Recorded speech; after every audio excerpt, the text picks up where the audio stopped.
Good afternoon. Market വ്യൂവിലേക്ക് സ്വാഗതം. ആദ്യം headlines. സാമ്പത്തിക വർഷത്തിന്റെ രണ്ടാം ദിനം വിപണികൾ നഷ്ടത്തിൽ. സെൻസെക്സ് 200 പോയിന്റ് കുറഞ്ഞു. നിഫ്റ്റി മീഡിയ സൂചിക 1% ഉയർന്നു. സ്വർണ്ണവില കുറഞ്ഞു. പവന് 200 രൂപ കുറഞ്ഞ് 50,680 രൂപയായി. രാജ്യത്തെ ഉൽപാദന മേഖല 16 വർഷത്തെ ഏറ്റവും ഉയർന്ന നിലയിൽ. മാർച്ചിലെ മാനുഫാക്ചറിംഗ് PMI 2008 ശേഷമുള്ള ഏറ്റവും ഉയർന്ന നിരക്കിൽ. ശക്തമായ ഉൽപാദനവും ഡിമാൻഡും മൂലം നിയമനങ്ങൾ കൂടിയെന്നും HSBC ഇന്ത്യ റിപ്പോർട്ട്.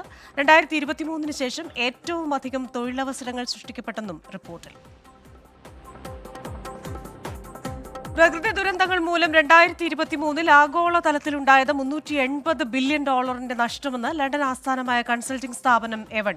ചൈനയിലെ വെള്ളപ്പൊക്കവും ഇന്ത്യയിലെ വരൾച്ചയും ഏഷ്യ പസഫിക് മേഖലയിൽ ഉണ്ടാക്കിയത് $65 ബില്യൺ നഷ്ടം.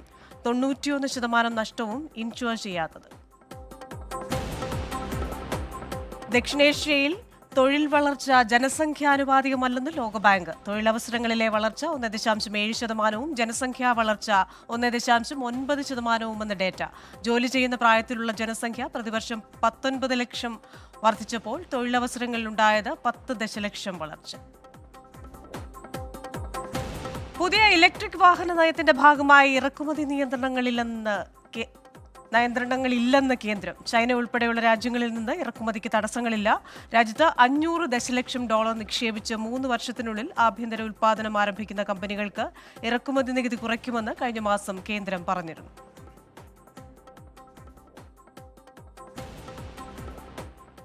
കഴിഞ്ഞ ദിവസം വിപണികൾ റെക്കോർഡ് കുറിച്ചിരുന്നു. വലിയ ഉണർവിലായിരുന്നു. ഇന്നും തുടക്കം നല്ലതായിരുന്നെങ്കിലും വിപണികൾ അതിനുശേഷം നഷ്ടത്തിലേക്ക് പോവുകയായിരുന്നു. സെൻസെക്സ് ഏകദേശം 200 പോയിന്റോളം ഇന്ന് താഴ്ന്ന ഒരു കാഴ്ച കാണുകയുണ്ടായി. എന്നാൽ മീഡിയ ഓഹരികളിൽ 1% ഉയർച്ചയും കണ്ടു. ഇനി ദേശീയ ഓഹരി വിപണിയിലേക്ക് വന്നു കഴിഞ്ഞാൽ 47 പോയിന്റ് താഴ്ന്ന് 22,415 എന്ന നിലയിലാണ് വ്യാപാരം നടക്കുന്നത്.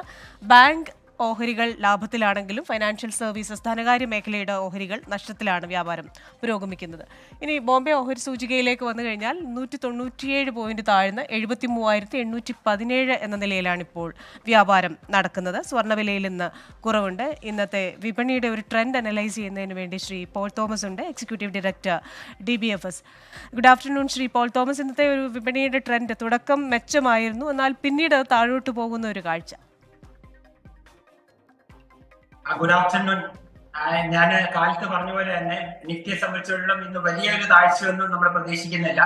22,400 375 ലെവലിൽ സപ്പോർട്ട് ആയിരിക്കുമെന്ന് ഞാൻ പറഞ്ഞു. 388 വരെ നിഫ്റ്റി താഴ്ന്നിട്ട് തിരിച്ച് കയറിയാണ് ഇപ്പോൾ നിൽക്കുന്നത്.